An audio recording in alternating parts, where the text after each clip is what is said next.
cliquer le petit pouce bleu. Hein. Bonsoir à tous, aujourd'hui épisode 5 de À la loupe. Cette fois, vous avez lu le titre, on va parler des trams. Ah non, il n'y a aucune blague en fait. En vrai, personne ne sait vraiment comment marche un tram, ni toute la voie ferrée qui va autour, encore moins l'intégrité du système ferroviaire. Donc bon, on a fait nos petites recherches nous-mêmes et on a compris la globalité. Donc on vous en a fait un petit épisode de À la loupe, comme d'habitude. On fait ce qu'on veut de toute façon, vous m'emmerdez. Bon, allez, sans perdre de temps, générique. Là, faut mettre le générique, donc... Oh, oh, oh, oh. Pingouin Country. Mais non. En 5 minutes maximum. Non, Comment on fait des pastèques? J'ai pas le temps. Ça va. On peut payer en blinis. Putain. Cette vidéo a été montée par un nouveau monteur. Son Insta s'affiche juste là. Il est aussi dans la description, voilà, n'hésitez pas à aller vous abonner, donnez-lui de la force. D'ailleurs, la prochaine vidéo, c'est une vidéo qui sera pas non plus montée par moi. Bref, sur ce, bref, voilà, abonnez-vous. Ok, donc pour commencer, un tram, c'est pas juste un bus sur des rails. Ça marche pas comme ça. C'est vraiment un petit bijou d'ingénierie quand même, on n'y pense pas assez. C'est pas un TGV non plus. Tout d'abord, ça tient sur des rails en acier qui sont posés sur des grosses dalles en béton de plusieurs tonnes. Tout ça directement intégré dans la route. Pour piloter ça, il n'y a pas de volant, pas de clignotant. Par contre, c'est quand même vachement précis, vous allez voir. Les roues du tram, c'est ça. C'est des roues de tram à boudin, on appelle ça. Ça veut dire qu'elles ont un petit rebord qui empêche le tram de juste se barrer des rails. Pratique. Ça assure une certaine stabilité directionnelle aussi. Mais du coup, vu qu'il est posé sur des rails, il peut pas librement tourner. C'est logique. Les rails comme les roues sont bidirectionnels. Donc le tram peut aller en avant comme en arrière à sa guise. Pour alimenter cette grosse brique roulante, on a besoin d'au moins 750 volts. Pour ça, on va utiliser des caténaires. Les caténaires, c'est les espèces de lignes électriques qu'on voit un peu partout dans les rues. Là où il y a des trams. Sur la rame, on a ce truc là. Ça, c'est un pantographe. Ça va récupérer l'énergie des câbles et la redistribuer dans toutes les rames du tram. Le pantographe, c'est aussi un peu stylé parce que le bras, il est articulé pour éviter qu'il y ait une déconnexion. Sachant que si ça se déconnecte, le tram n'est pas équipé de batterie et c'est le blackout. Pour faire avancer le tram, on utilise deux moteurs asynchrones. Ces moteurs asynchrones, ils sont placés dans les bogies. Les bogies, c'est le truc, c'est le chariot là. Vous savez, c'est le chariot sur lequel on pose la rame. C'est ça, schéma d'un bogie. La vitesse et la puissance des moteurs sont régulés électroniquement. C'est quand même assez smooth. Regardez-moi cette belle accélération.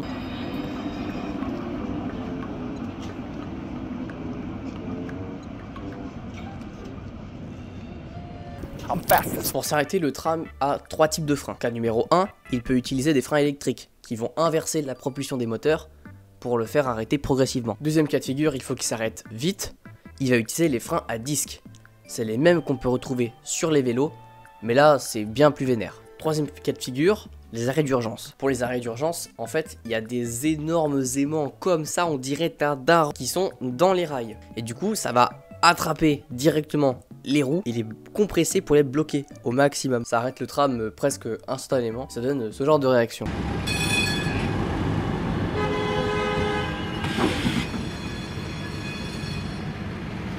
À Grenoble, tout ça c'est piloté par le PCC, c'est le poste de commandement centralisé. Alors non, c'est pas une base de méchants dans les films, même si ça pourrait. C'est seulement à cet endroit qu'on dirige tous les trams, des priorités, aux feux, aux incidents, et même aux horaires et aux retards. Genre si un gars qui bloque les rames avec une trottinette, tout le monde va le savoir, grâce au PCC. Pour être conduit correctement, le tram a besoin d'une signalisation correct. Il utilise donc sa propre signalisation séparée de celle des voitures. Sinon ce serait le maxi bordel. Par exemple, il y a des feux blancs qui peuvent indiquer au tram quand passer. Sinon ils sont en orange. Vous savez, c'est les barres comme ça.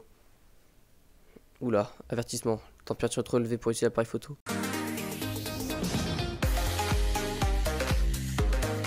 Pour éloigner par exemple les piétons, vous savez, il y a ce bruit là.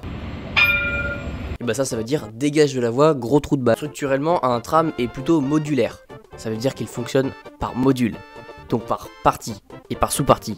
Bon, vous avez compris, merde. Il peut avoir 3, 5, voire même 7 rames. Les rames, elles sont bidirectionnelles, comme j'ai déjà dit.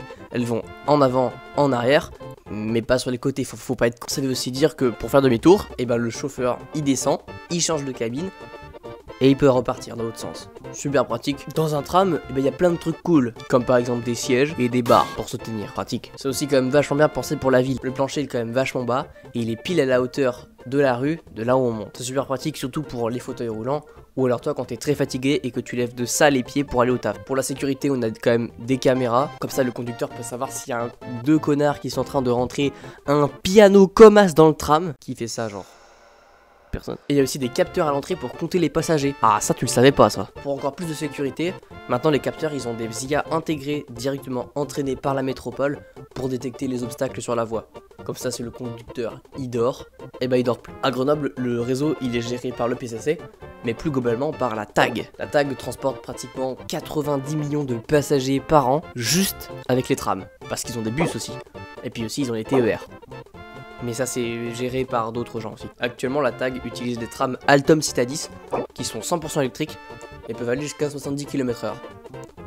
Même si c'est vrai, on les verra jamais à plus de 20-30 km/h en ville. Quoique des fois ils tapent des petites pointes à quart. Après faut pas croire que les trams comme ça roule tout seul non plus. Tous les soirs entre 3h et 5h du matin, la moitié des trams en circulation rentrent au bercail pour une révision complète dans un énorme hangar sur le terminal. Ici il va être nettoyé, graissé et la précision des freins va être révisée. C'est quand même plutôt pratique. Surtout quand aux 3 et 5h du matin, personne ne va prendre le tram. Bon, sauf peut-être 2-3 clampins bourrés après une soirée de merde. Finalement, ces grands hangars, c'est un peu comme des spas, mais pour des véhicules de 45 tonnes sur rail. Bon voilà, j'espère que cette vidéo vous aura plu. Elle était grave bien tournée. N'oubliez pas de liker, partager, commenter, et surtout de vous abonner, c'est très important pour nous. On se retrouve plus tard pour un nouvel épisode de À la loupe, sûrement avec Alex, celui-là. D'ici là, outro.